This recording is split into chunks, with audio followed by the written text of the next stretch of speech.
నమస్తే ఫ్రెండ్స్, అందరూ ఎలా ఉన్నారు? ఇప్పుడు మనం ఈజిప్టు రాజధాని కైరోలో ఉన్నాం. ఇక్కడ నేషనల్ మ్యూజియం మొత్తం ఉంది. మీ అందరికీ తెలుసు, నాగరికతలు అతని పురాతనమైన నాగరికతల్లో సింధు నాగరికత మీకు చూపించాను. తర్వాత మయాల నాగరికత మెక్సికోలో చూపించాను. అందులోని ఇంకా నాగరికత పెరు దేశంలో చూపించాను. చైనీస్ నాగరికత చైనాలో చూపించాను. సో ఇప్పుడు అతి పురాతనమైన నాగరికతల్లో ఈజిప్షియన్ నాగరికత కూడా ఒకటి. సో ఆ నాగరికత యొక్క ఆనవాళ్ళు ఏవైతే ఉన్నాయో, శవపేటికలు, మమ్మీలు, అవన్నీ మ్యూజియంలో భద్రపరిచారు. ఫుల్ వీడియో నా అన్వేషణ ఛానల్లో ఉంటుంది, మర్చిపోకుండా చూడండి. చాలా చాలా బాగుంటుంది. చాలా బాగున్నాయండి, చాలా బాగున్నాయండి. సూపర్ ఉన్నది లోపల మటుకు అద్భుతం. ఇవి మిడిల్ కింగ్డమ్ 1654 బీసీ కాలం నాటి ఆయన. అది బాగుంది, చాలా బాగుంది.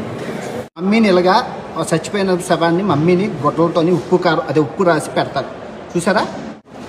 ఇది తర్వాత శవపేటికల్లో పెడతారు. ఇలాగా మరుగుజ్జు మమ్మీలు